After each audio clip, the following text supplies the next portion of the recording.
You might get a little pop-up to accept.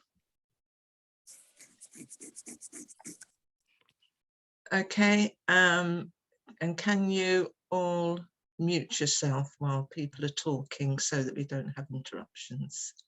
And that goes for me too. I'll try and remember to do that because my doorbell always goes while we're talking. Okay, right, let's get going. Edit, do you want to start on the update from HHFT Cancer Services? Good morning, everybody.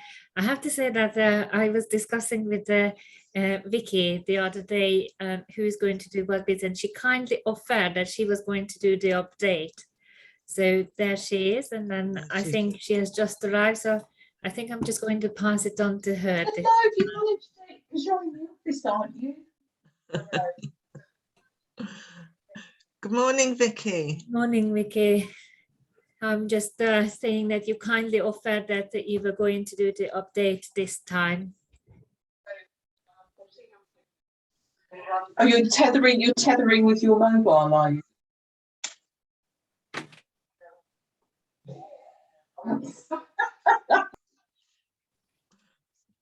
Vicky, can you hear us, Vicky?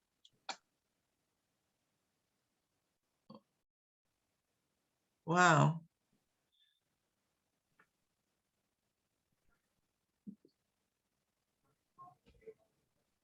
What do we do now?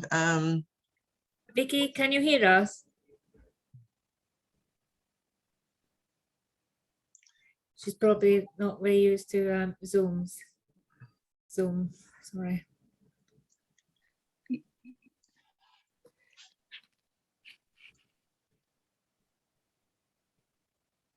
Yeah, Vicky's just come off a Teams meeting we were on together, so she may just be logging off to come back in again. Yeah, she's just said she's logging in again, Yeah, so yeah. good night. Okay, so we'll just give it a couple of seconds. Until then, if you don't mind, I'm just going to say a big thank you to all of you, because that's my last Cancer Services partnership meeting with you all, and I just wanted to say thank you, and you know, thank you for helping me and to grow, helping us as Cancer Services to grow, and I wish you all the very best for the future, and then just please don't stop the good work of what you all are doing.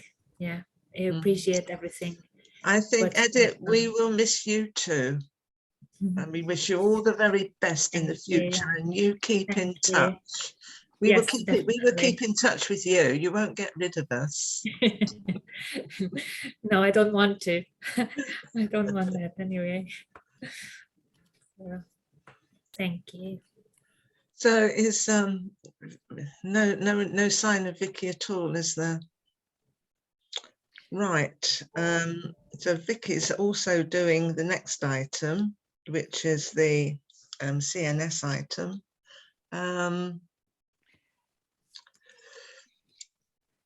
Any suggestions where we go from here? Yes, I suggest it wouldn't be fair to jump to Jana because she's got a guest speaker joining her. So if Vicky doesn't join us in a few moments, how about going straight to Pamela or Pam? Yes, and I think Pam's very much ready. Is that okay with everybody? Excellent. Brilliant idea. Thank you, Eileen. Okay, so Jackie, you're going to be my very glamorous assistant. Yes. Okay, are you ready? Shall I flash up the slides? Perfect. Okay. Thank you.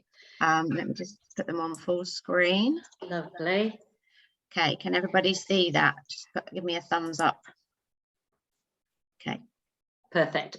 So obviously I'm going to be doing a talk on sophrology. I qualified back in August last year, and I've tried to structure it taking the guidance from Andrew, who did the presentation last week. So hopefully it will make sense and it's sort of follows through. Okay, so sophrology, let's move on. Whenever you're ready, Jackie. Oh, sorry. that too subtle? Makeup.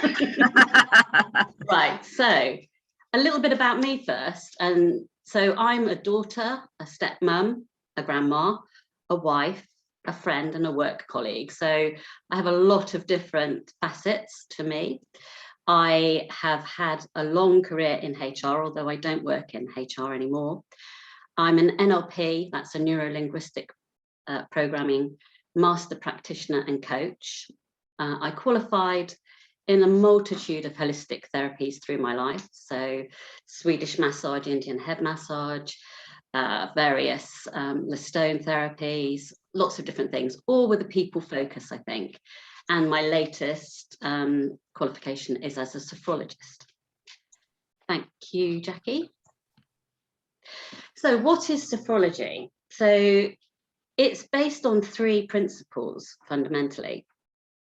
These are positive action, where you don't focus on the problem, you bring your mind and your body together around the problem. And that's what the storm in the glass is, by growing and nurturing the positive inside.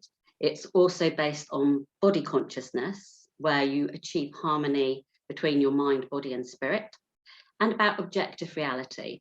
So seeing things without judgment, stepping back, accepting people and the world really as they are. So I love the analogy of a storm in a glass, because I think in everybody's life, there's going to be storms. And some therapies will look at trying to calm the storm. But in sophrology, what we try and do in its simplest form is give you tools and resources so that when you do hit the storms in your life, you are strengthened, and we're strengthening the glass around the storm so that you're able to deal with these storms better. So that's it in a nutshell, but I will give you a little bit more about it on the next slide, Jackie. So it's a structured method that uses simple postures and physical movements combined with attention to breathing and awareness to relax the body and the mind. It introduces a sense of vitality and stimulates cognitive functions such as memory, imagination, and concentration. It reinforces your positive resources.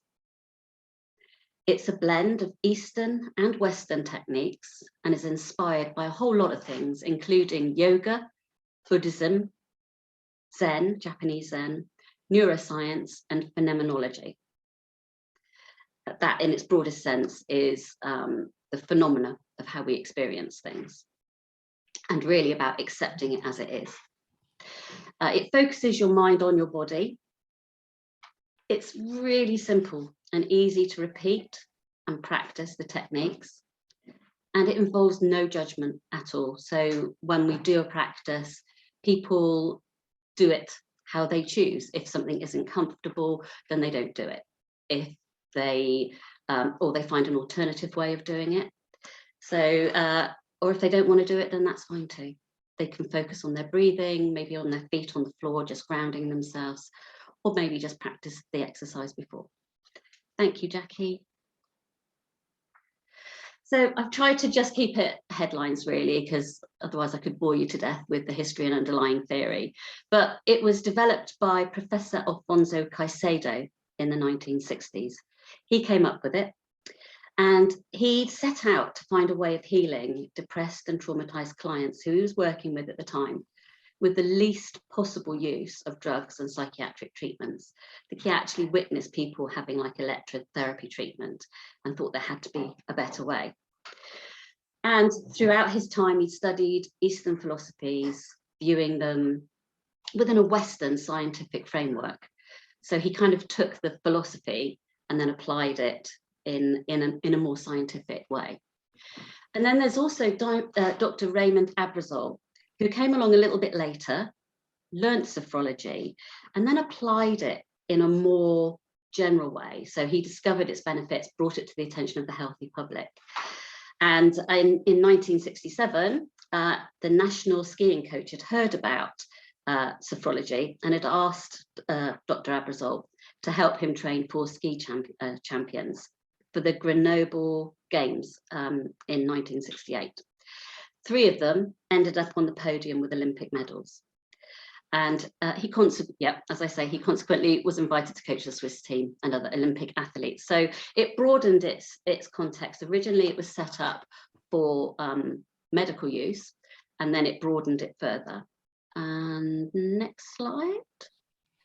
Okay, how much woo is there? So, as I've said, it originated from a medical background. The individuals who practice sophrology are in complete and utter control of what they do, how they do it, how they practice it.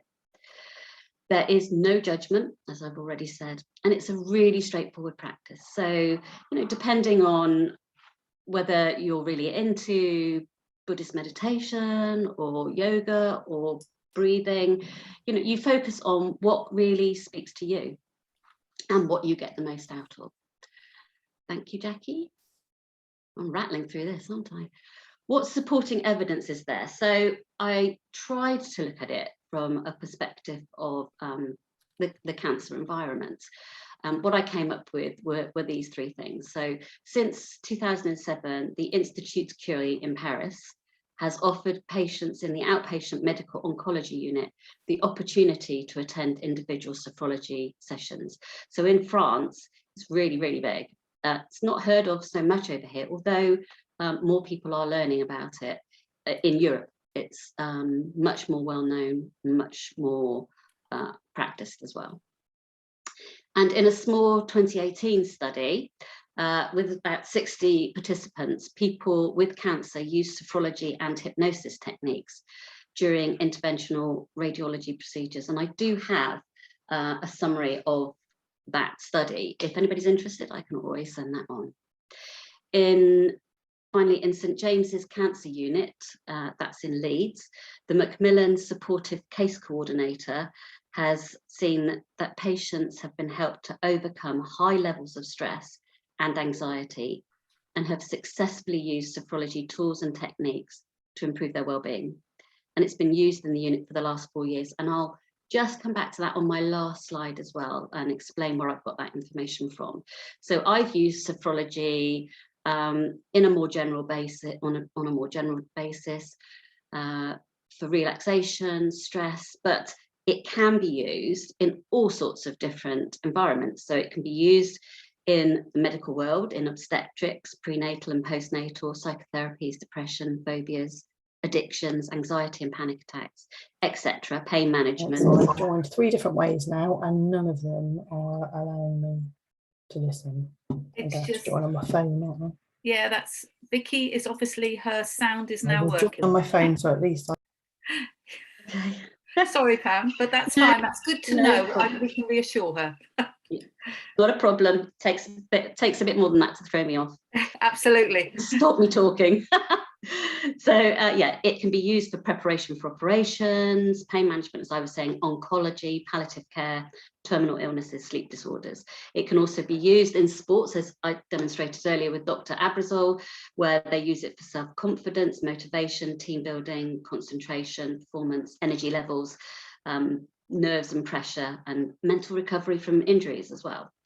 In education, it can be used mainly for like creativity, stage fright, memory, expression, preparing for exams, etc., and in a social and corporate environment as well for things like stress and burnout, RSI, body and mind tensions, managing performance and energy levels, change management, and preparing for interviews. Okay, Jacqueline, thank you. So governance and standards, it's accredited within the Complementary Medical Association. The ISF, which is the International Sophrology Federation, has a code of ethics and professional conduct. And obviously, as a member, a practicing member, I have to take out professional indemnity insurance. Thank you. So what's involved? It's enough about how it is and what it is. What do we actually do? So with each session at the beginning, there's an explanation of what that session will cover. The session itself usually includes an individual undertaking a body scan, doing some kind of breathing exercise, and a form of gentle dynamic relaxation. And by that, I don't mean drop and give me 20. I mean very gentle, like neck exercises or stretching.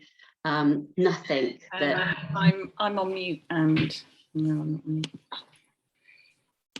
Nothing that is overly energetic. And again, if people have injuries that kind of restricts their ability to do something, then we would actively encourage people to either not do it or find an alternative way of doing it, something that's more comfortable with them.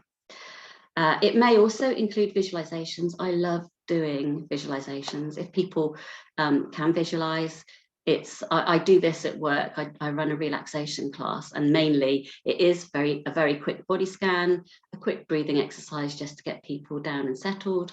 And then I do quite a guided visualization for those things. And it's about kind of just taking time out of their day, just bringing themselves down, recalibrating. And at the end of the session, there's an opportunity to discuss anything that came up during the exercises, if people choose to. If they don't, then that's absolutely fine too. And then before we'd finish for the day, for the practice, then we usually would come up with some practice exercises, which we'd recommend for participants. And that's basically just to gain confidence in using the techniques and using them wherever and whenever they need them. So we look at it very much as a toolbox, and that toolbox, if they practice it, the more they practice, the more it becomes part of their nature, so that, you know, anytime they need it, they can just kind of hone straight into it. Obviously, the more you do something, the easier and the quicker you can gain access to that state of being. Thank you, Jackie. So what would you as a person have to do in a session? So nothing you don't want to. It's great in that it gives you permission to do what you feel like and how you feel like on the day. So with that in mind, you are always in control. If we're stood and you want to sit, then you sit. If you want to skip an exercise or focus on something else that we've just done, then that's absolutely fine. They're simple, really simple and flexible exercises, and they're based, as I explained earlier, on gentle body movements, nothing harsh and overly energetic. We do breathing exercises, we do visualizations, and more than anything, we practice. Okay, Jackie? So how safe would you be? What are the risks? So as you are in control of what you feel comfortable, you make that decision whether you're comfortable doing something or not. There's no risks as such. It's not like I'm going to put you in some kind of hypnotic state that you can't get out of. You get training on breathing exercises and how to ground yourself. So if you are in a situation where something really isn't comfortable, or you're feeling anxious for any reason, then you can look to use a breathing exercise to just help bring yourself back down. We also show you how to ground yourself so that you can focus on being grounded and stabilizing yourself, bringing yourself back. And we can also talk about signals as well, so that if you are feeling distressed, we can have a pre-agreed signal that means that I can then act upon it and help individuals to come out of that session and back to a place where they feel comfortable and able to be more in control. Okay, Jackie. So what might you gain from this? So reduced anxiety. And who wouldn't want to be less anxious about things? Relaxation. I think today we just rush from one thing to another, and it's good just to spend some time with yourself. Just treat yourself really to some quality time for you. It can help you to recover calm and to reduce your fears. It can help with improving your sleep pattern, and it reduces the side effects and can help with pain management. It makes you better able to manage your emotions and release tensions. You also become more aware of when things are happening as well, and then you can use your tools to build that glass and stabilize that glass around you, when that storm comes. It helps you to reconnect with your body, so mind and body in harmony. You can regain confidence and self-esteem. Helps you to feel empowered. So in a situation where maybe you feel like you've lost choice in a lot of things, it can give you a way of choosing to do something to give you more power. And it refocuses you on the here and now. So you're here and now rather than worrying about something that's going to happen in the future. Thank you, Jackie. Okay, other people's experiences. So I've put a quote in here, and I referred earlier on to St James's Hospital in Leeds. So one of my supervisors in sophrology actually volunteered at St James's Hospital, and this was the reference that was given by Louise Fisher. So basically, she said, "My name is Louise Fisher. I'm the Macmillan's Supportive Care Coordinator at Leeds Cancer Support and at St James's Hospital in Leeds. As part of my role, it's my responsibility to recruit and manage a team of specialist volunteers who provide complementary therapies and supportive care to cancer patients and their families. Since joining our volunteering team in January 2018, Dr. Audrey Zanesi, that's my supervisor, has provided sophrology sessions to groups of patients and their families. The sessions have been very popular and have helped with a range of problems such as high levels of anxiety or stress associated with a cancer diagnosis and treatment. As well as developing skills and tools to use at home, patients have benefited hugely from coming together and practicing sophrology techniques. Sophrology is an asset to our service, and we're extremely fortunate to have Audrey in our team. So that's where something's actually kind of probably moved on to hopefully where we're heading, the direction that we're heading. I do have other people's experiences more on just relaxation and that, but I thought this was probably more poignant and more relative because it's from a professional and it's from someone who's actually implemented sophrology in a clinical setting. So that, I think, concludes my my presentation. So I hope it was okay. I hope it was informative. Hope it followed what you would ask for, Andrew. Thank you, Pam. That was really, really interesting, and it was good for me because I've learned a lot about sophrology from you, and it's great for it to be able to share with everybody here, and so everybody can start exploring if they choose to do so. So has anybody got any questions for Pam? Any thoughts, any feelings? I can see your hand up, Martin. So Martin, please. Thank you. Pam, yes, very interesting, fascinating. Noticed in the introductions you're talking about the background from where this came from, and there was no mention of mindfulness as an area that I'm interested in, and there does seem to be quite a bit of overlap there. Is there anything? Yeah, there is. Yeah, no, you're quite right, Martin. There is. It's kind of mindfulness plus because it deals with the whole, it kind of pulls in a whole load of strands. I mean, I didn't mention as well, yes, it does include mindfulness, but it also, with sophrology, you can work on the past and the future as well. And it involves physical exercise as well, which I'm not sure that mindfulness does. It also includes, I mentioned phenomenology, which isn't that easy to say. It also uses Jacobson's progressive relaxation and Schultz autogenic training. So it's a whole load of different things pulled in. I'd say, yes, absolutely, it is mindfulness, but it's more things as well. Okay, thank you. Another area, something I've been talking with Andrew about, and that's engaging with men and how men have difficulty engaging with these sorts of therapies. Are there any men practitioners about? Because in our support group, you know, if we were to have a talk on this subject, it would go down a lot better, we feel, if there was actually a man talking about it. Yeah, interestingly, in the course I did, it was all women.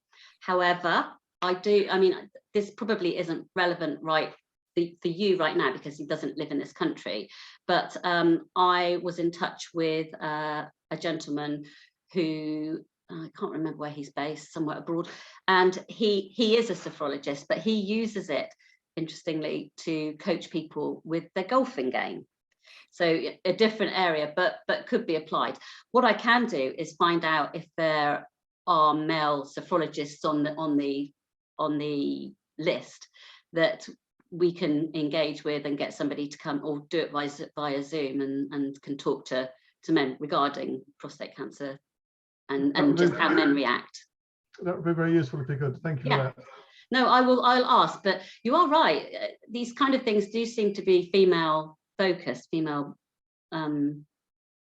orientated, but I'm sure there are. I know the next course that's going on now, there are a couple of men, so I'm sure there have been male participants who've trained and qualified as sophrologists. I'm just not immediately aware of them, but I will find it out and I will get that information to you. Thank you. Thanks, Martin. Thanks, Pam. Frankie, you're on mute. Yeah, there we are. Right. Yes, the last slide implied that you could do it as a group rather than an individual. You can do it both ways. Yeah, you can do it both ways. When I did my internship, so that's part of the qualification for sophrology, I had to do 2 one-to-one case studies, and then I had to do a group internship, which was 12 sessions with a minimum of 5 people. In fact, I really like doing group sessions because I think it gives people an opportunity to say things if they choose, to just sit back and listen if they choose, but also to feel a part of something, so they don't feel quite so isolated, and that they can see that other people may be experiencing similar things. So yes, we can do it as individuals or groups. Oh, that's brilliant. In fact, that might be an option for the prostate group to actually get together as a group and go through it, and then they might be more inclined to do things individually. Yeah. Also, I wanted to say as well that I would be very happy to do a taster session for the staff that work with the cancer patients along their cancer journey, just so they get a feel for it as well. Now that's an interesting offer, Vicky and Jana, and yeah, that is. No, thank you, Pam. Anybody else with anything? I'll just check the chat box. There's nothing specific in there. But no, that's brilliant. Frankie, just ask another one? Yeah. Yes, you refer a lot to the body scan. What do you mean by that? So basically, it's one of the first things that you do. So you're just taking your attention inside and you're just reconnecting. So you're starting normally from the head, working down through the body, just noting any areas of tension, anything that's different, just becoming more reconnected with your body, which is great when you are feeling tense. You suddenly become a bit more aware. I have become much more aware when I'm in a situation where I'm feeling anxious, because I'm more in tune with the things that happen to my body, and then I can make a more informed choice as to how to deal with it. So yes, you basically, I would talk you through, and it would either be, I would either say about imagine the muscles relaxing around your eyes. It's quite a gentle tone that you use. Your face, your cheeks, the muscles in your cheeks, going down to your shoulders. It's just kind of reconnecting you with every area of your body, down to your fingertips. Maybe if there's any tension, steam, imagine steam coming out of your fingertips. Your chest, maybe hearing or imagining your heart beating, your chest rising and falling with a gentle breath, down to your stomach, your abdomen, your legs, and then a whole body scan. So you just become more aware and in tune with your whole body. That's great. Thank you. Yeah, thank you. Hey, I'm doing that now, right now, Pam. Vicky. Welcome, Vicky. I can't unmute now. It's okay. We can hear you. We could hear you. You've gone on mute. Jackie, can you help? Vicky, thank you. Jackie's going to help you, Vicky. There, you should be unmuted now. Speak to us. Yeah, I'm requesting ours to unmute, but I don't know. Yeah. Yeah, it's jammed. So pop your question in the chat box if you can, Vicky. It's frozen now. She's really having a challenging time, but okay, we're going to go with it. It's okay. We're going to go with it. Anybody else? So no. So once again, thanks ever so much, Pam.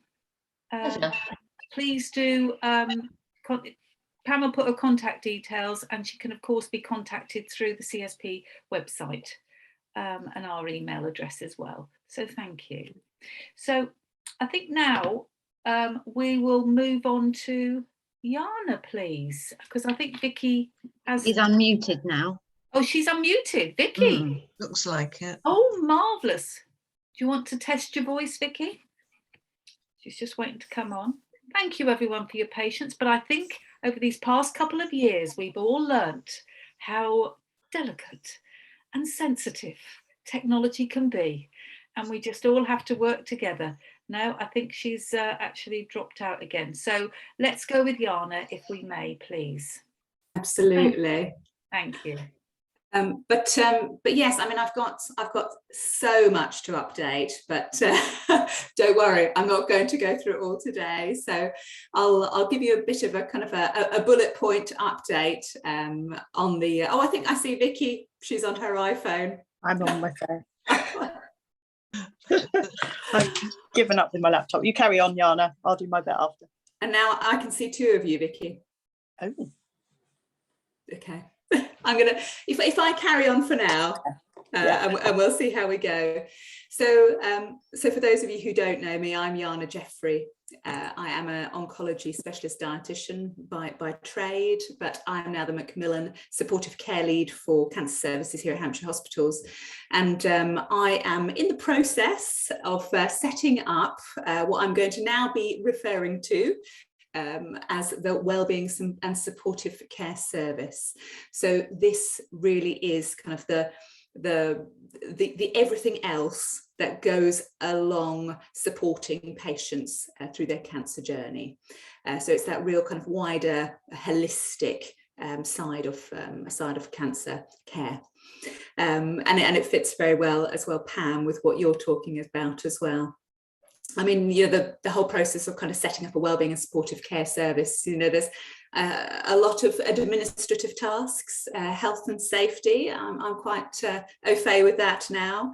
But what we're looking at setting up, and hopefully we're on the cusp of getting all of our funding. So under our wellbeing supportive care service, we'll have our complementary therapy lead. So that will hopefully be a full-time post, and initially it will sit within our Basingstoke Wellbeing Centre, because that's the space that we have at the moment.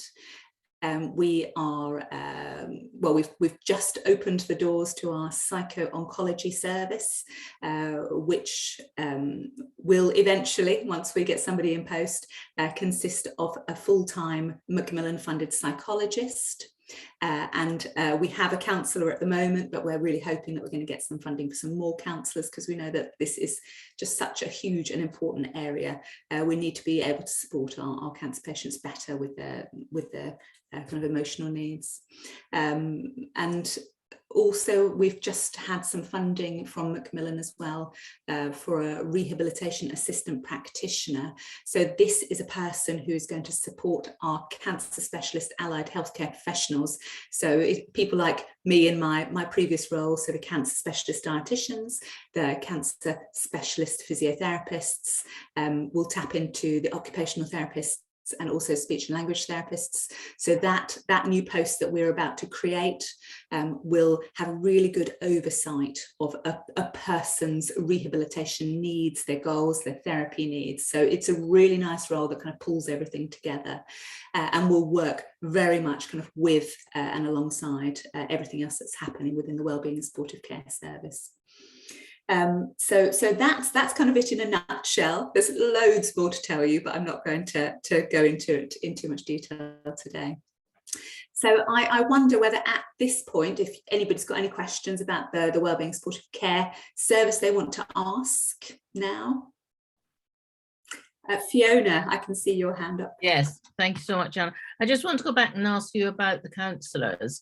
Will you be offering counselling service for the person that's going through the cancer journey, or will that also involve the opportunity for members of the family to get counselling from there as well? Thank you, Fiona. Yes, absolutely important that we ensure that we're supporting family members as well. I mean, we are tiny. That's the thing we have to remember. We're just starting out. So we're going from zero to, you know, to the beginning of this wellbeing and supportive care service. So we don't even have our psychologist in post yet. We do have a psychologist who's been developing the service, and we are hoping to get our counselling team kind of beefed up a little bit. But I think initially we need to be really sensible. We need to start supporting our patients in the first instance. And once we're a little bit more established, we need to then start supporting the family. Okay, it's quite important for my forecasting within the charity for me to have a good handle on what's going to be offered in Basingstoke and Winchester to young women going through their cancer journeys, because I think, you know, I've harped on about it enough that, you know, funding is so hard to get that I'm not going to duplicate.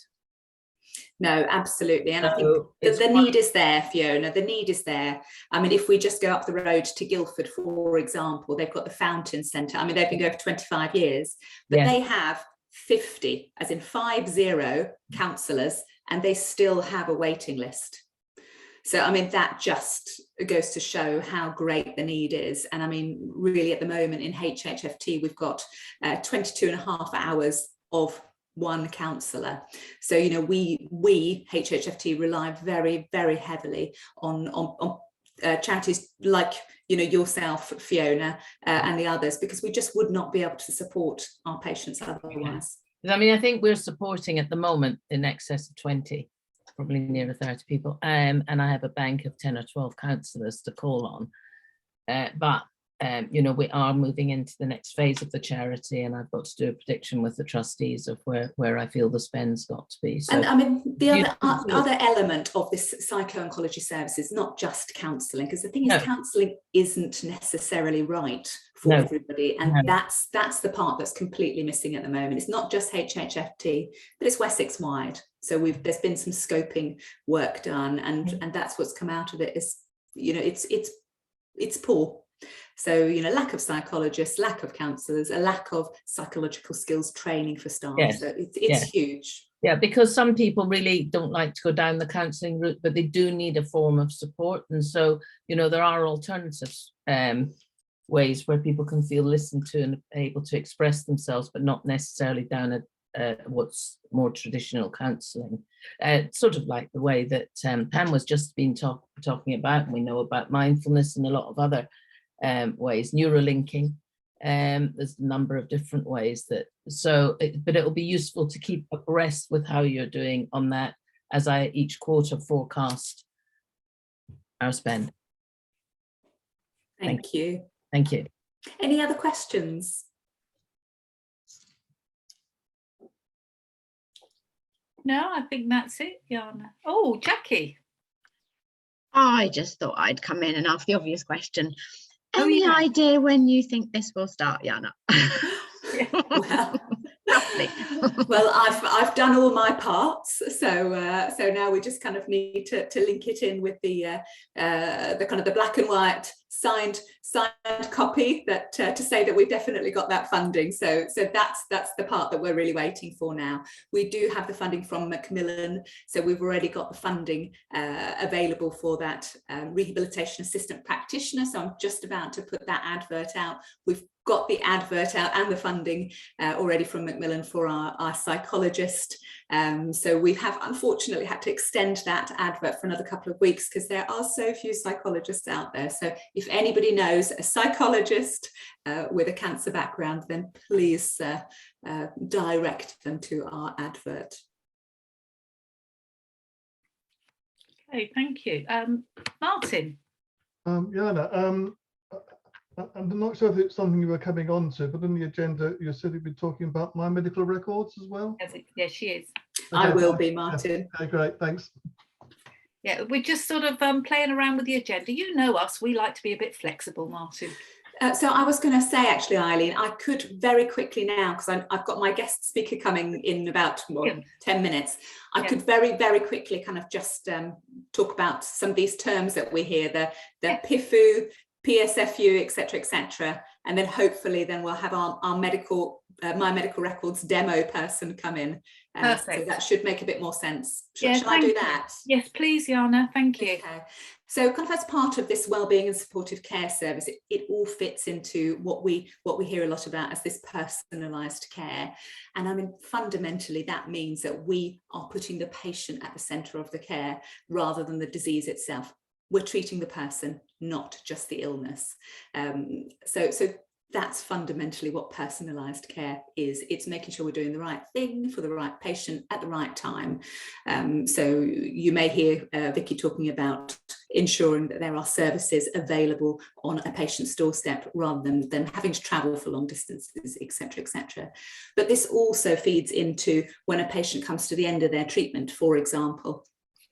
So it may be very old-fashioned way that you come to the end of your treatment and the doctor will say, okay, we'll see you again in 3 months' time. You go in, you've been really anxious, waiting for this appointment. You go in, you see the doctor, they say, thank you very much for coming in, everything's absolutely fine, we'll see you in 3 months' time. So of course there's another 3 months of becoming very, very anxious and waiting for that appointment, to go into the doctor's waiting room and see the doctor and for them to say, everything's great, we'll see you in 6 months' time. So rather than these kind of potentially unnecessary and quite kind of anxiety-inducing follow-ups, we're talking about this pathway called PIFU, which is patient-initiated follow-up, or you may hear PTFU, patient-triggered follow-up, or another one, because we love all of these in the NHS, PSFU, which is the patient risk stratified follow-up, which means really your team, your medical team will say, okay, so this person, so say Jane, she's come to the end of her treatment, she's kind of a low risk for recurrence, or she seems like the person that could manage her condition very well without lots and lots of input from us. It puts the power back to the patient. So the patient is then able to initiate a follow-up with their medical team if they think they need it. So of course they would be educated around what they need to look for in terms of any kind of red flags. So they know that if they have a particular type of symptom or a result in their blood test, that would kind of trigger a need for that patient to make contact with their medical team again. And I've just seen that Claire Marsh has just arrived here, who's going to give us a demonstration of the My Medical Records. So thank you very much, Claire, you've come at the perfect time. Good morning. My next comment really was to say, how do we manage all this patient-initiated follow-up? How can patients really kind of take control of their care kind of going forward?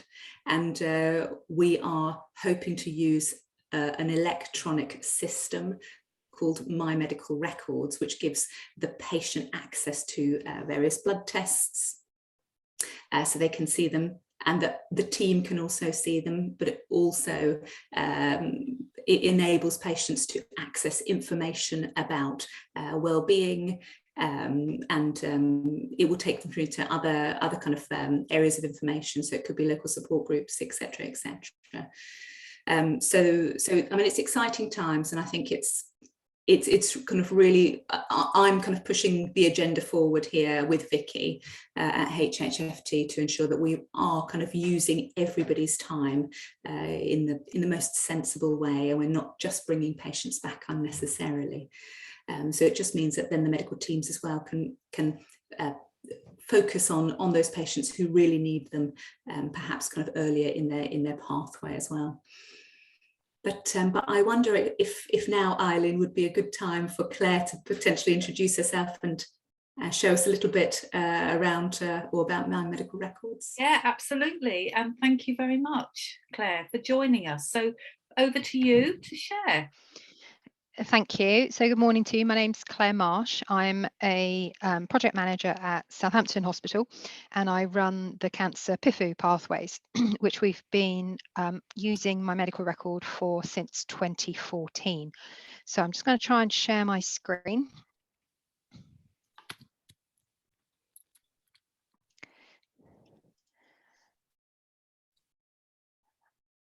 Can you see that? So can you see the My Medical Record pages? Yes, we can. Thank you. Excellent. So Okay. this is the Southampton pages, but yours at Hampshire Hospitals look and will look very similar to this. So each patient will have their own individual record. They'll register for an account, and then they'll be able to see this page. This is their home page. So it's got nice bright tiles, easy to navigate around. We also have a little section on shared decision making. You may well have that at Hampshire Hospitals. And this area here is for any new data that has been pushed into the patient's My Medical Record. So that could be documents, could be a questionnaire, could be a blood result, could be a message. On the left-hand side, as well as the tiles, you can navigate around the system through these little headings here. So you can go into your condition. So this is the patient's My Medical Record, okay? And when they're enrolled on, say, the prostate pathway for Hampshire Hospitals, they will just have one of these tiles. This is a test patient, so they have every single condition going, okay? But what your patients would see is, let me go down to P, they might see, well, a prostate cancer tile, okay? Or a breast cancer tile, or a colorectal cancer tile, okay? And then they can click into that. And then they can access all sorts of information that the site-specific, the cancer-specific team has built onto this platform for them to see, okay? Such as patient information about their cancer specialty. This can let you know all about all sorts of general advice, and basically there a heading or a little bit of wording to explain what the site is, and then you'll have a link which will take you actually out to that website. You can have it in different headings. So our teams have a self-management section with lots of resources available that talk about what is self-management and what is the PIFU pathway. There's all sorts of things about managing side effects. This is a test site, so it's not fully loaded. Healthier lifestyle, yeah, this is not loading properly, I must say, because there's normally huge amounts more information. Oh, here we go. So you can put videos on there, all sorts, and obviously computer IT skills training as well, which there's normally local councils or Age UK can provide local digital support to patients who aren't maybe as confident. They have access to appointments. So a lot of our PIFU patients actually have cancer appointments, but what they might have is they might have other comorbidities. So they might be having other appointments, face-to-face appointments at the local hospital that might be in relation to that rather than their cancer. They can have access to My Documents. So we push through documents that are marked for the patient or are marked for the GP as well. And they are fully signed off by the clinical team before they are released to the patient. Okay, so that they are fully approved. They can also see, as I said, questionnaires, and you can build questionnaires in this, or holistic needs assessments. Some of our PIFU pathways use not just their own holistic need assessment, but they might also use other specific ones. So for prostate, it's the SHIM questionnaire or the IPSS questionnaire. Our germ cell patients use the SAMS questionnaire. So specific questionnaires that have been developed by, say, another charity or a national team that the patient can access. They're all on this system. Patients have access to the laboratory results. So there is very clear information as to explain to the patient what it is that they're looking at. And again, these link out to a national website which explains about blood results specifically. We have to remember, people going onto a PIFU pathway, they'll have some education and explanation before so that they understand what the blood results are looking for. So for cancer patients, gentlemen having a PSA blood result will be able to see the result at exactly the same time as the clinical team, as it's released to the clinical team in the hospital. Colorectal patients with their CEA tumour marker, they have a 7-day delay on that, so that the clinical team can have a look at that and then release it to the patient. But again, there's very clear education about what those blood tests and results are. And for the most time, those patients are experts. They know what they're looking for. So it's a real bonus and benefit to both parties. So patients can see all sorts of different things. This is their record. They can add in information as well. So they can add in allergies, they can add in new medications. As I said, they can have food diaries on here, all sorts. What we also have on the clinical side with My Medical Record is we have clinical trackers. So this then allows the clinical team to keep tabs on where all of these patients are that are on a PIFU pathway. At Southampton, we have over 1,700 men on this pathway now, and not once have we lost one to follow up because they're safely on this digital system. They never come off the digital system. They may well move from an active list to a recalled clinic list to a suspended list to maybe a discharged list. Okay, but even when patients are discharged, their details stay on the system so that if the teams want to go in and do any audit at all, then they can go in and access that information. And this is a way of our teams keeping, as I said, keeping an eye on where patients are. It's basically just a big list of patients with those patients at the top of the list. These ones here, they don't have a protocol allocated. These ones here have tests that are overdue. And then down at the bottom, you've got a couple here that have full protocols allocated. This is a test system again, okay, so this is just what the clinical team sees. But it's a list of patients who are in a surveillance program who have specific protocols allocated. So I'm just going to whiz to the top. So here are the patient's details and the GP details. So they come across from our eCamis system. So everything is kept up to date, sort of demographic wise. The nurses, when they use this system, can see who the clinical team is, so they can easily refer back to the specific clinical consultant if they have a query about that patient. The patient's diagnosis is added, their specific staging and a Gleason score, and then you can add treatments as well, and depending on what specialty this is as well, you just build up a treatment history down below here. You can add in comments, and then very cleverly, this system is all protocol based. So that means that it's very clear to both the patient and the clinical team when their test surveillance is due. And this system plots for you when those surveillance tests are due. So this is prostate. So it plots all of those tests for the next 5 years.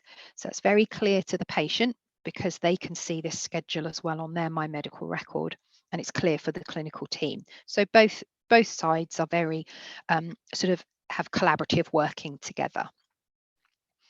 If for some reason a patient blood test is slightly elevated and they have to come back into hospital, they're paused on the PIFU pathway, they come back in, have the rest of any further treatment, and then they can come back onto this pathway, and these dates and things can just be readjusted accordingly to continue their follow-up.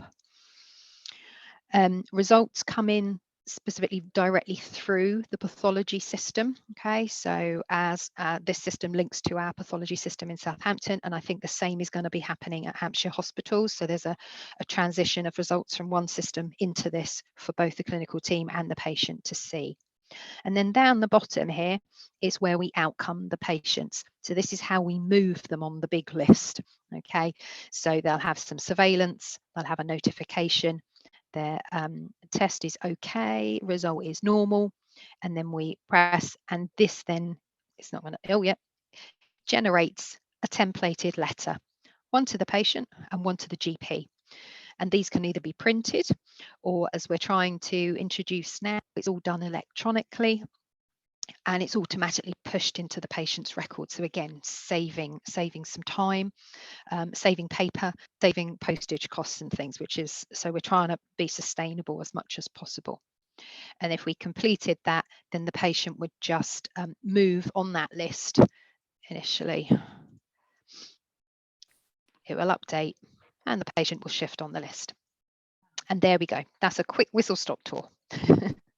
I'm going to stop sharing now, if I can work out how to stop sharing. There we go. Thank you so much, Claire. That was absolutely brilliant to really have a live view of how it's going to work. Can I just jump in quickly before we open to the floor?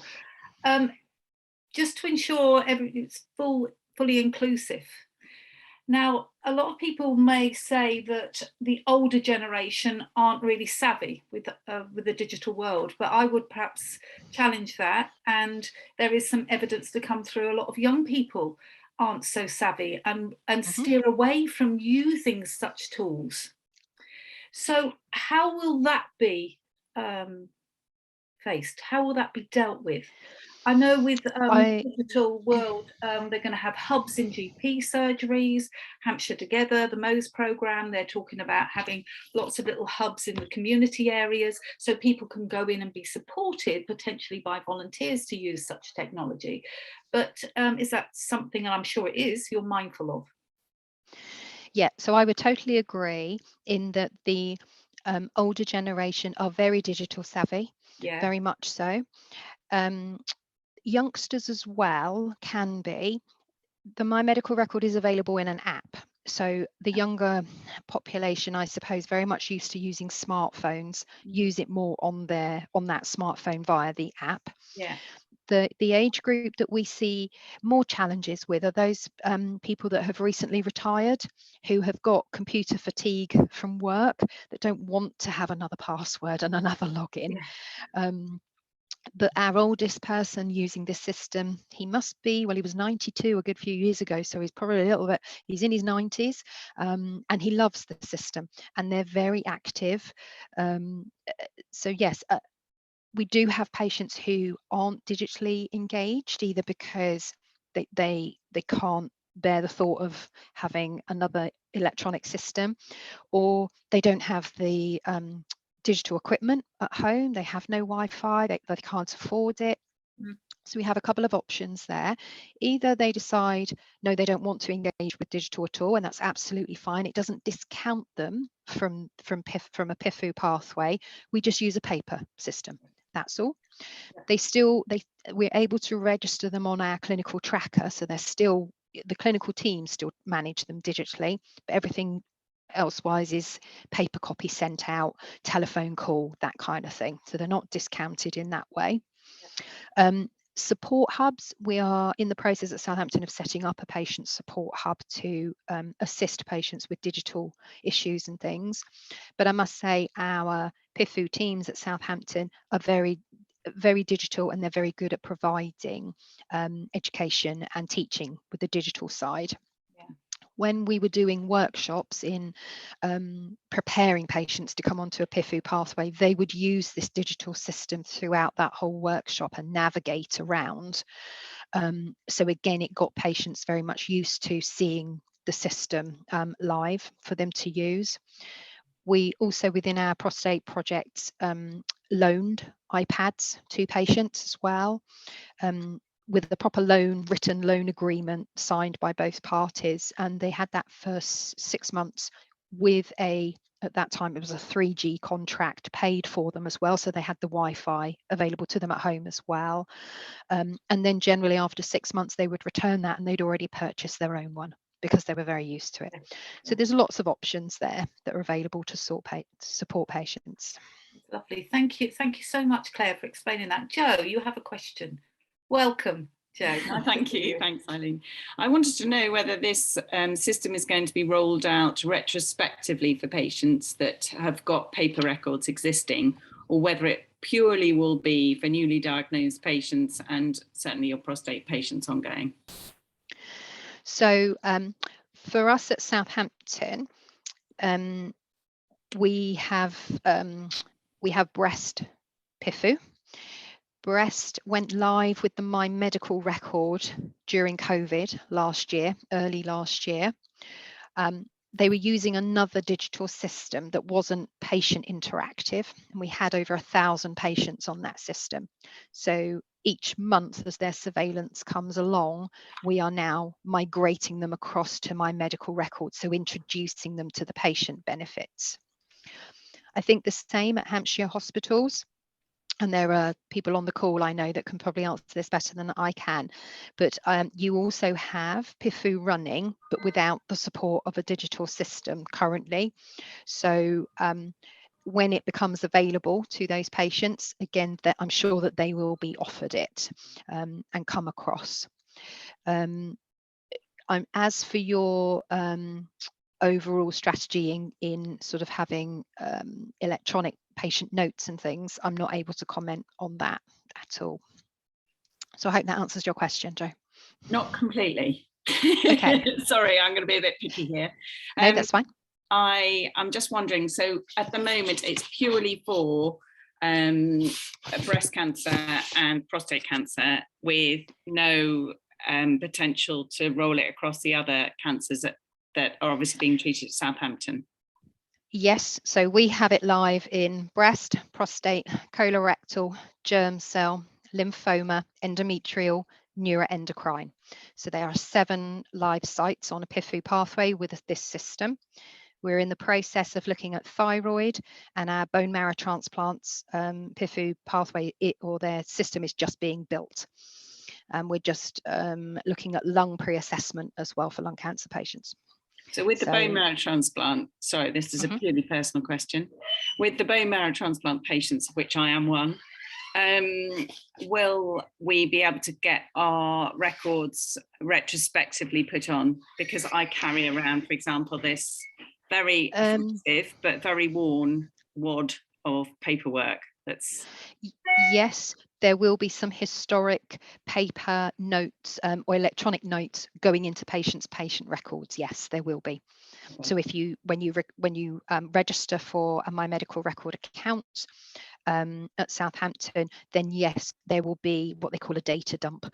So any letters, anything that's applicable for the GP and for you will be pushed into that My Medical Record account for you. I can't guarantee it will be in a specific order at all. That's what they're still working on, but there will be some digital copies available for you on your My Medical Record account. And the GPs can access all this as well. It's not exclusive. GPs, at the moment, it doesn't link out to GPs, but our ICS there is a piece of work going on with primary care and My Medical Record, and the ICS have also commissioned some work as well to do joined up working between secondary and primary care. Yeah, because yes, we're conscious that it doesn't link out to GP surgeries, and it's something that we are working towards. So yes, and that's a bigger sort of commissioning ICS piece of work that is being explored currently. But you don't have funding for it currently? It's an ICS funding stream. It won't be a UHS funding stream, so I'm not able to comment on that. So, but there are discussions in progress as far as I'm aware. Thank you. Thanks, Jo, and thank you, Claire. Right. Thank you. That's been really, really interesting. I can see Joy, and I can see Sue, and I can see Frankie. So Joy first, please. Hello, Joy. Hi, hello everybody. Phil Thwaites in Basingstoke is the lead for electronic rollout of this in Basingstoke, and I'm part of the Patient Voice Forum, and we were on a trial with this, and they are rolling out along different departments at the moment. The thing that bothers me, I went to see, I was seeing a consultant because I had a problem with my one of my ears, and he just said to me when he went, well, there is a follow-up that if you feel you need it, you can just phone in within 8 months. Now, if that's all the explanation that patients are going to get about what it's all about, that's not very helpful to a patient. I nearly said something to him and then I thought, no, I won't. But I think the idea is that they roll it out across all different specialties eventually. It's very interesting to talk to him. He'd be a good one to get to talk, actually, if there was any time in the diaries. Yeah, I know this is predominantly cancer, but it does roll over into other specialties? I can probably answer that one for you, Joy, and everybody else. Yeah. So yes, so there is a kind of a push on PIFU, so patient initiated follow-up for lots of other kind of areas other than just cancer. You're absolutely right, Joy. So I mean, our focus here, kind of, and Claire's as well, so mine and Claire's and Vicky's, is really on the cancer. So kind of nationally, there's a big drive to focus on breast, prostate and colorectal cancers initially. So that's what Southampton, you've been working on for a long time, and you're kind of there, whereas now HHFT, we're really driving things forward as well. And then of course, as Claire had said, there are other cancers as well that we will then roll out to. Absolutely. But Joy, what you're talking about is kind of PIFU outside of cancer. So you're absolutely right.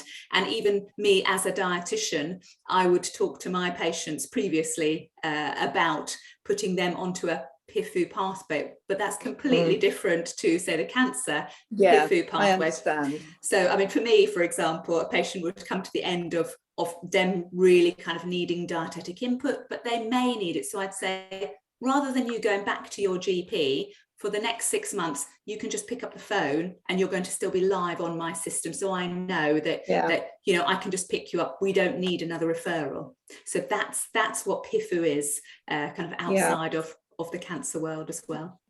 Thank you. Thanks to you both. Frankie, I need to put glasses on. Right. Yes, it's just that this system has obviously cost thousands and thousands to build. And what I don't understand is why every trust is building another system. Why can't this one just be picked up and copied across all the health trusts? Why do we have to build it again everywhere? So that's what this is effectively doing, and with the My Medical Records, is that we're not reinventing the wheel every single time for every cancer site. So there's a lot of work that's been happening over the past few years or decades, really, or decade.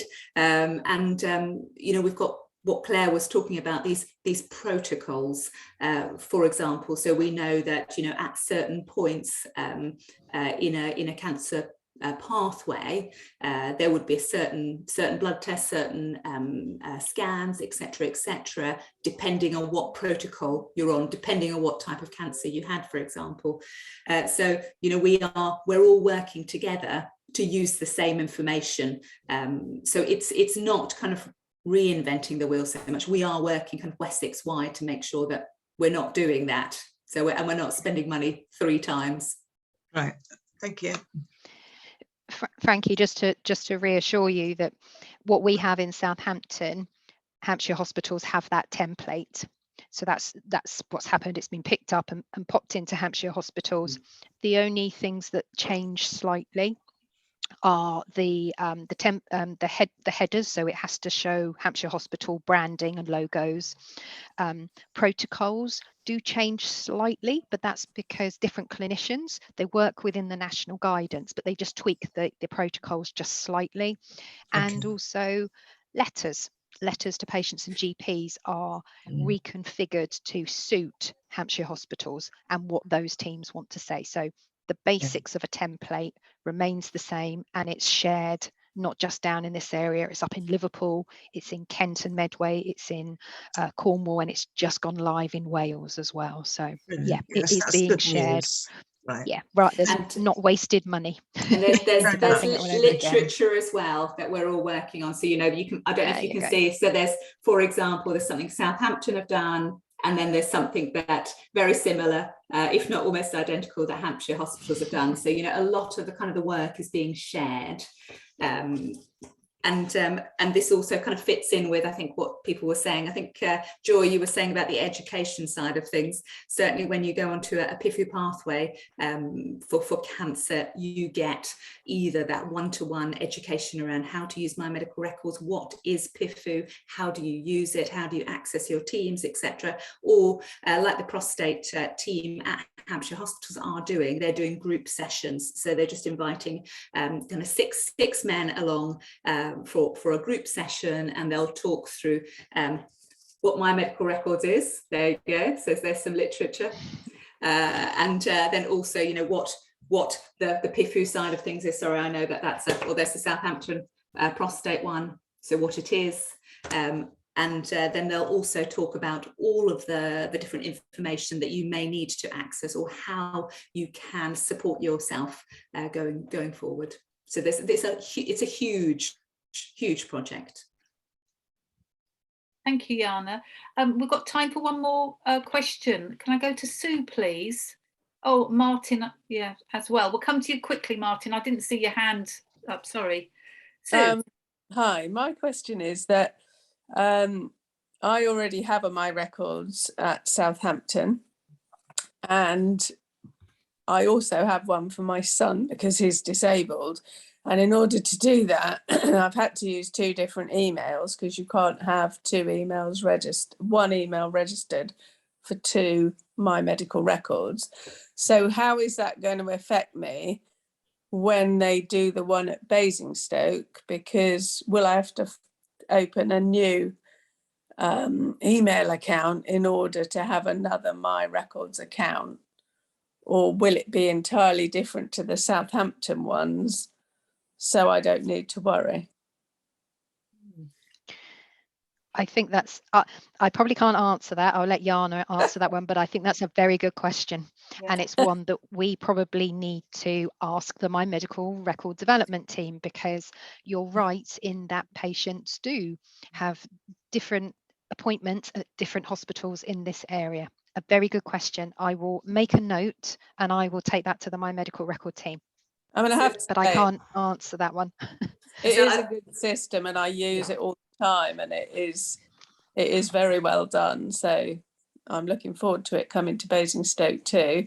It's just a shame that you can't maybe have it so that there is one My Records for each person, and that can be if you have to go up to Oxford for something, because I was under Oxford for something as well. You know, it seems madness because you are one person, you have one NHS number. If they use that NHS number, then surely your entire body, no matter what's going on with it, could be kind of dealt with around the country to the best possible use. So I did have a bit of a conversation with the My Medical Records team about exactly this. So like you said, we do have a few hospitals around this area, and people will go and have various tests in different hospitals. So from what I understand, HHFT, My Medical Records, do have an agreement with the Southampton pathology. So whatever blood work is done in Southampton, for example, will be pulled through, certainly kind of for the, I think it's for the colorectal team at the moment. And also, if you have a blood test as a colorectal patient in Basingstoke or Winchester, that blood work will also be pulled through. But it is a case of having to go through everything kind of one by one and saying, what is it that we need? Where do our patients go? You know, where are they having blood tests? Okay, we need to make sure we've got that agreement and we've done that little bit of IT work to ensure that does happen. I think scans are also important, because I've had to have additional scans of the exact same bit of my body down at Southampton because they couldn't read the ones from Basingstoke and vice versa. And actually it's a load more radiation in my body that I could probably do without having. You know, so it's so important to hear lived experience of such things. It really, really is. It's so powerful because it really gets the message across, doesn't it, Claire? It really helps to contribute to that. Absolutely. Service. So yeah. I'm very mindful of time. So Martin, is it a quickie? I don't know. Well, could you, if it isn't, pop it in the chat box and we can answer it later. Okay, I'll ask it quickly. This information obviously very, very sensitive. Internet security is very important. I can't do anything on my bank account or building society account. It needs more than just username and password. You know, using, you can't probably see it, these little devices, commonly known as multi-factor authentication. is this set up on My Medical Records, or does it purely rely on username and password? It doesn't use an MFA at all. The system is extremely safe and secure, has a UK data warehouse and a cloud, all in the UK, not anywhere else.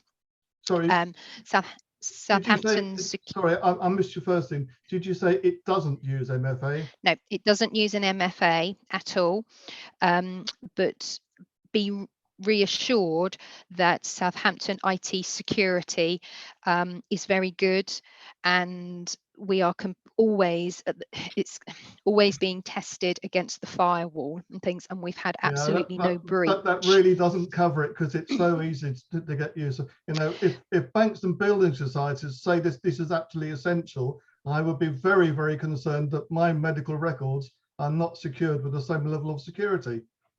Okay, I'm probably, because I'm not an IT person, I'm probably not the best person to answer this.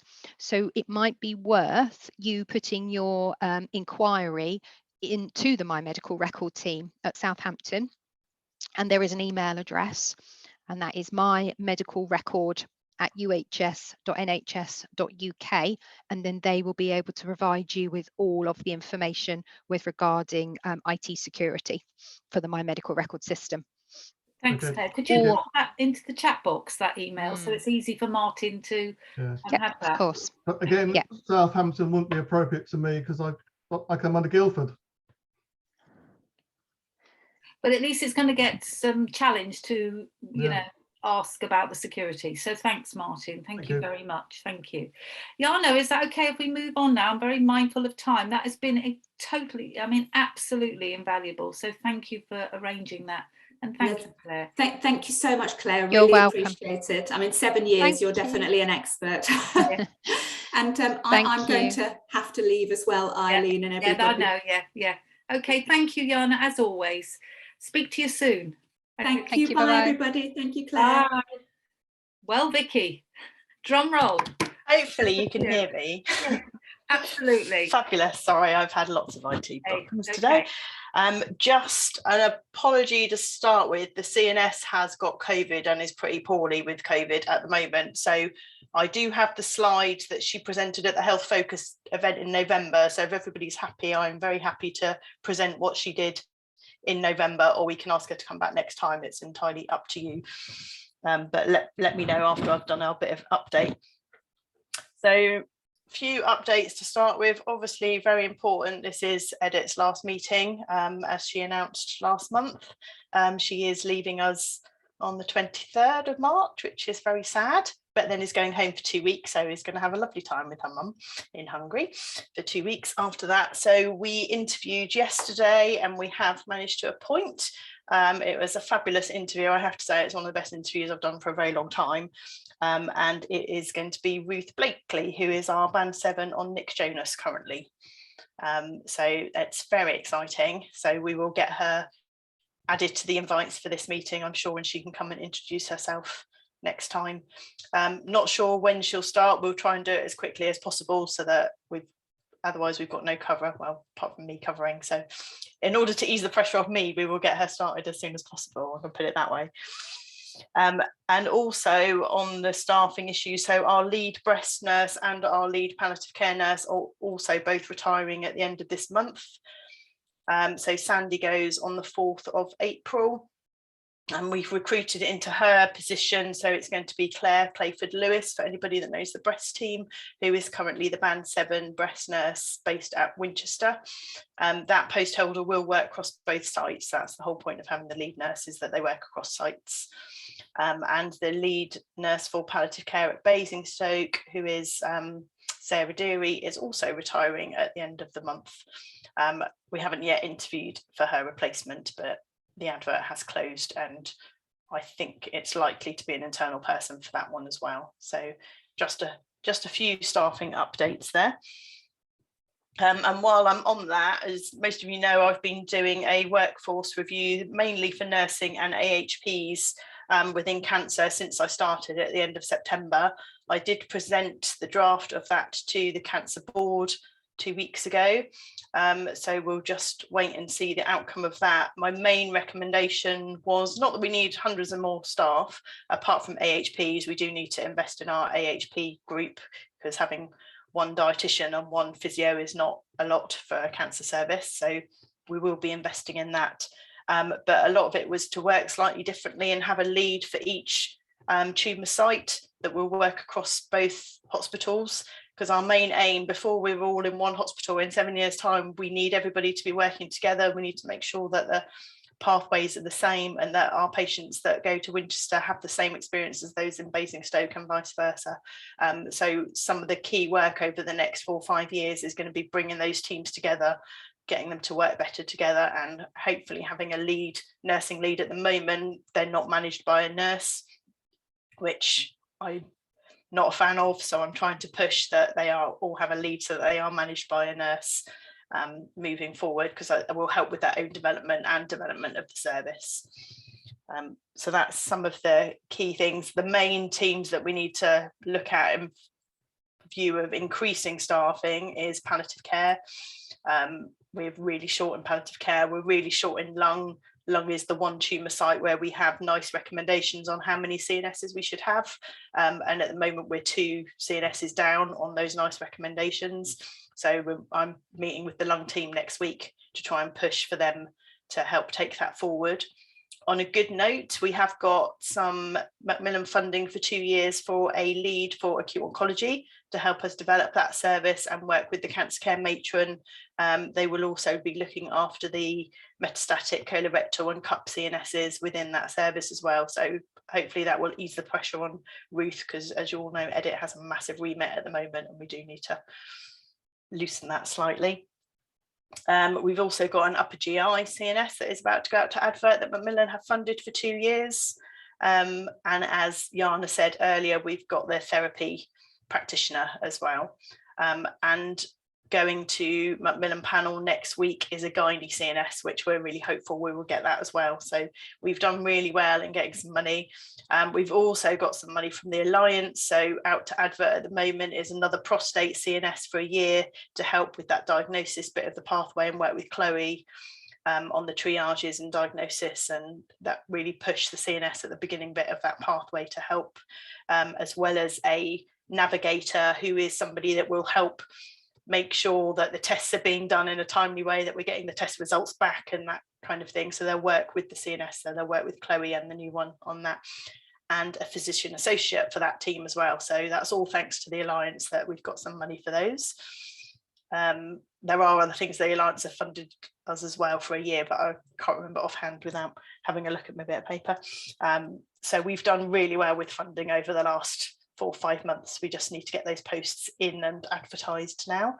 And obviously we've got the bid in with the ARC for the complementary therapists and the counsellors, so hopefully we'll hear from that soon. They're all ready to go on track as soon as ARC give us the say so. So they will all be out to advert soon. So if you see them on Twitter, please retweet, encourage people to apply. That's about it. So as you all know, it's a CNS, our first ever National Cancer CNS Day next Tuesday, which is really exciting. It's mainly going to be a social media event just because of the short notice that we had for this one, but we will be having stands up in the ARC and in the canteen at Winchester, just with posters about who our CNSs are, what they do, that kind of thing. And the ARC are kindly going to give us some cakes to give to our CNSs on that day as well. So hopefully we'll encourage lots of them to come down and grab their cake from the ARC. And we've got our away day next Friday, which is to help with our cancer nursing and AHP vision and strategy moving forward. So I'll be presenting the workforce plan that we did then, to work with the rest of the CNS teams, because they're the ones doing the work. They know what we need for their services, what they need for their services. So it's really important that they're part of that strategy before it is finalised. So that's really exciting. And Eileen is coming to represent CSP on that for us at some point throughout the day, hopefully. The other update I just wanted to say, so most of our CNSs had training yesterday on using the Macmillan Health News Assessment. online system. This will ensure that everybody gets a health needs assessment, because by April 2022 we were meant to be doing it for every single person at various stages along the cancer pathway. Different teams do it at different stages depending on when they feel it's most appropriate. But I think the most important bit about having the Macmillan one is that because it's an online one that will feed through to the teams, not only will patients be able to complete it themselves and then the CNS teams can just go through it with them and do a care plan accordingly, but it also means we can get accurate data. So we'll know how many patients have had a health needs assessment completed. We'll be able to know what services we need. So if we're getting 90% of the results are coming out saying they need more psychological support and counselling, that will really help us build that supportive care and wellbeing service. So any results we get through that will help build that service, whether it's exercise, whether it's wellbeing for staff and the CNSs. So lots of exciting things. I think we've achieved a lot in the 5 months that I've been in post, and I think we've got a lot more to achieve. The talks about the new build are ongoing, and I'm very much part of those talks. We're also working with the Alliance on a chemo delivery closer to home.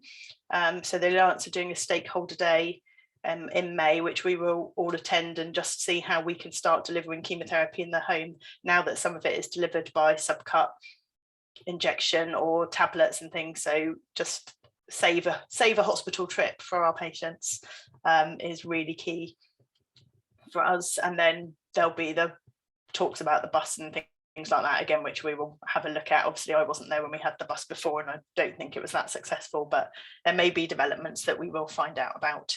And I know there are services such as Lloyd's pharmacists that provide the provision for the buses now as well and provide the nurses and things. So there's lots of exciting new things coming our way, I think, over the next few months. And I just wanted to add to Pam's, I missed some of your presentation because I was in and out, Pam, but I just want to say I'm currently doing the Florence Nightingale Leadership Scholarship. And before every one of our leadership courses, we do the body scan. They make us sit quietly and do a body scan. So it does work, I have to say. So if anybody gets 5 minutes at the beginning of the day, or you're just feeling stressed throughout the day, sit down quietly and just do the body scan. It really does work and it really does help. So I just wanted to say that. So I don't know if Edit and Megan have got anything they want to add. Megan, you might want to update on the consultants because you know a bit better than me where we are. Yeah, I can do that. I think it's a similar update to last month, really, but I can't remember quite where we were in the recruitment process. So we have appointed a consultant haematologist for Basingstoke. So we're just sort of finalising start dates and that kind of thing at the moment. And we have also appointed to a consultant oncology post for Winchester. And again, just finalising start dates around that. So really positive there. And we've also, I think I updated last month that we have secured a longer term locum for Basingstoke for clinical oncology. He's agreed to stay with us longer, and we're also hoping to get him into a substantive role for the even longer term. So really positive recruitment news for consultant and medical staff as well. Thank you. Vicky? I don't know if Edit's got anything to Thank you. I have got actually just one thing to mention, but it's a very hot topic for us at the moment, that what is going to happen with the swabbing and the lateral flow test and everything. So I just wanted to let you know that we have been working on this and we have got several meetings and several discussions where we are taking this around the trust and to find out what would be the best for our cancer patients. And we have asked the Cancer Services Partnership as well to do a little bit of research, what would the patient prefer as well. So we will take into that account, and we will get back to you as soon as possible regarding the outcome for for the testing, the lateral flow test and saliva as well. I know it is going to cause a little bit of concern because we all have to pay for it after the 1st of April. However, I think the government announced that the clinical vulnerable patient would be able to get that for free, the lateral flow test. So bear with us on this topic, and we will get back to you as soon as we can. Thank you, Edith. Yes, and thank you to everybody that contributed. You know, all the people that we contact with. There was lots of feedback about people's thoughts. So thank you, Vicky. Anything else? I can't think. Oh, the only other thing is obviously Wessex ward, where we are with that moving forward. So we're still waiting for the structural engineer report as to whether we can build another floor on top of the DTC, so above where they are now. That's the preferred option for the trust. If that is not possible, the next plan is to build a new ward next to the DTC, so it will have its own entrance and things. So as soon as we get plans confirmed and what that will look like, I will let you know. I did meet with Southampton last week just to find out the exact spec we need in order to take bone marrow transplants back at day one, which was what we were meant to start doing 2 years ago until well, the pandemic hit. So it's likely to be another year before we do start taking the bone marrow transplant patients back on day one, because they said there's no point in us adapting the area we're in now, because it's going to take us at least 6 months to train up all the staff to look after these patients anyway. So the plan is in 3 months' time to start going out, provided the build has started. So if the new build has started and is well underway, we will then go out to advert for the bone marrow transplant nurse, who will then go and do some training at Southampton, and then we'll be able to train up the staff that we've got on Wessex ward currently, to make sure that when the new build is open and ready to start taking patients, we will be ready to take those bone marrow transplant patients from day one. And Southampton are working with us on the exact spec that we need as well. So I think that's a really powerful move forward as well. Yeah, absolutely, absolutely. It's been a long time coming, that one, hasn't it? Yeah, it has.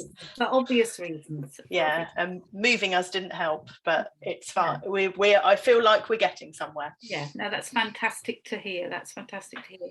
And thanks, Vicky. So can I just put it to the floor? I'm very mindful of time. Would everybody like Vicky to run through the day in the life of a CNS, or shall we invite CNS back for our next bi-monthly?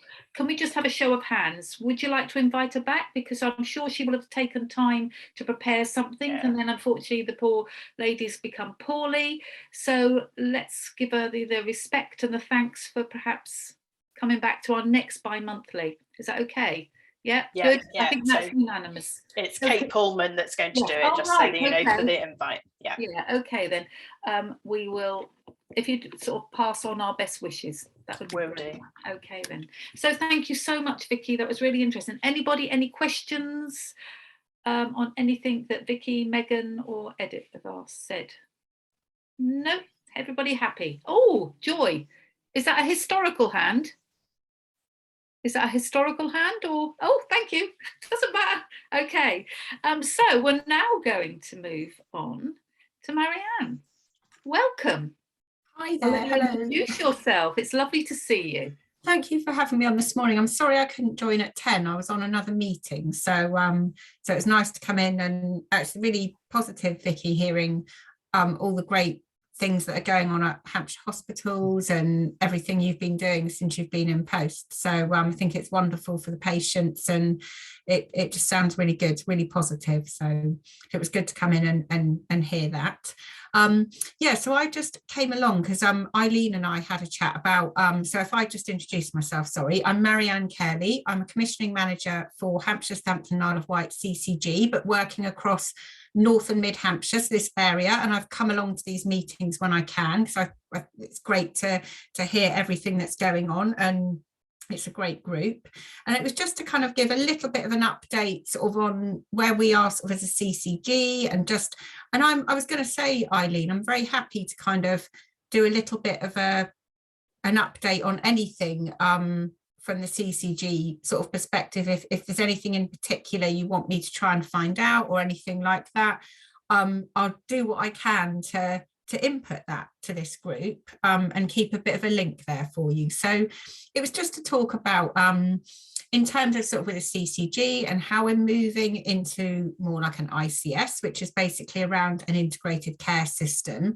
And I think this is a really positive move, because I think especially with the pandemic, you know, we're working a lot more now. It's kind of brought like primary care, secondary care, community, voluntary groups, like working a lot closer together. And that is the plan moving forward for planning healthcare. And in North and Mid Hampshire and across like the Hampshire, Southampton, Isle of Wight, we're looking at population health management, which is looking at data for your local population and actually how you can best provide health services, and working with the PCNs, so the primary care network, so working with primary care and just looking how to make our healthcare more patient-centred and a better use of resources, so working together a lot more. And I think this is definitely needed, and I think the pandemic has almost kind of fast forwarded a lot of that. So with some of the things that needed to be set up quite quickly, sort of working sort of secondary care, working more with primary care, kind of getting that communication, and also working a lot more with community groups, so and working with local councils, voluntary groups and other external organisations to look at meeting the needs of our local population. And that's where kind of this population health management approach comes in, and it's looking at around sort of our services and our resources kind of moving in that way.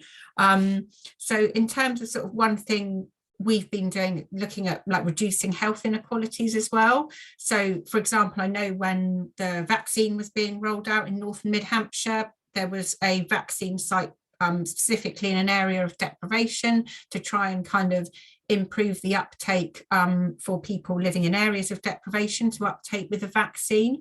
And I think sort of more work around that. And in terms of sort of what we're doing in North and Mid Hampshire currently, so myself and Zoe Collinson, who's on this call, who's the assistant commissioning manager in the planned care team, we've been working sort of with Jana, who was doing her presentation earlier, around kind of linking more with the community. So at the moment, Zoe's been doing a bit of a mapping exercise around where cancer rehabilitation instructors are across like North and Mid Hampshire. So we can kind of look to really link up like with some of the work Jana's been talking about, sort of that whole physical activity and kind of health and wellbeing support for cancer patients across North and Mid Hampshire, because there is some really great work going on in the community, but it's just almost that gap between sometimes I think like the acute setting and even primary care with the community. So we're looking to try and bring that together to support patients, and so that clinicians and staff working in the acute settings with the support of Jana can kind of have that communication, and that staff know about it. And I know she's doing a lunch forum at the end of March, which we're going along to kind of present on this and kind of bring in, you know, your qualified exercise instructors who are out in the community, who are already delivering these health intervention programs to help kind of support patients out in the community nearer their homes as well. So that's another kind of with working in an integrated care system, it's around kind of delivering that patient care sort of close to home as well, and kind of having those support out in the community. And just if there was anything, I don't know, Eileen, if there's anything else that you want me to kind of cover. And like I said, I'm quite happy to sort of give a bit of an update at each meeting, and if there's anything before the next meeting that you kind of feel, oh, actually, could we have a little bit more information on that? I'm really happy to try and find out what I can and deliver that back here. That's no problem at all. That would be absolutely fantastic. I think something that we're all questioning is the role of the social prescriber. So obviously the first point of call, and I know you and I, we've met and we've talked about this, and it's really difficult to get someone to come and speak to one of these meetings. So it's just trying to have someone to come along, perhaps in the next bi-monthly, and really tell us about that role. Now, I understand that role because I'm part of the PPG, and I'm sure Joy will, and we talk about it a lot. And there's quite a lot of information out there, but actually most people here, with all due respect, probably don't know much about it, don't know that they can use that facility at their health centre. So it'd be really good if we could do something positive. I mean, it was just the Social Prescribers Week last week, but you hardly heard anything about it, which was really quite sad, because that would have been a really positive way of pushing that role and taking some of the pressure off from our GPs, who don't need to see every single person who has an issue at all. So that would be really, really helpful if you could do that, and we could really push that forward. Yeah, I'll see what I can find out about that, Eileen, and I agree. And I think from what I'm aware of with the sort of PCNs across North and Mid Hampshire, I think they're all slightly different in terms of how they have social prescribers and how they sit in PCNs. And I think some of that, it's kind of that whole communication thing and linking all this together. But I'll see what I could find out, because it might be quite useful to have, I think, like you say, someone come along to the meeting who could potentially talk about that, represent that, and even potentially a social prescriber link worker who works in a PCN across North and Mid Hampshire. Yes, I've got the one from our PCN that potentially could, but it would be nice to hear. I know that there's a lead for it in the ICS, and there's a couple of leads in the CCG, so they're all linking up. I've got their names, I can share them with you. Oh yes, please do. Yes, that would be good. But it's I thought I'd give that an opportunity to you to see what you could do. That would be great. I'm happy to find that out for our next meeting. Would that be helpful? For everybody. Would that be helpful for everybody? Yeah, good, brilliant. Thank you, Marianne. Thank you. We have a question for you, Joy. Hello, Joy.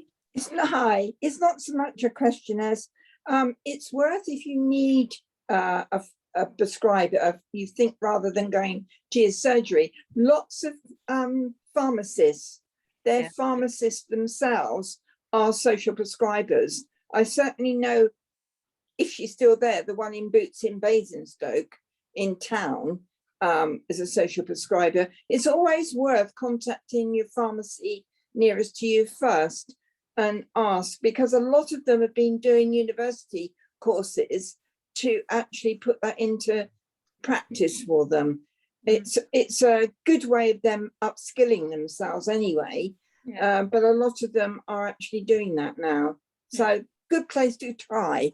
Yeah, thanks, Joy. That's great. And they're often sometimes called navigators as well. So they have different titles, which adds to the confusion.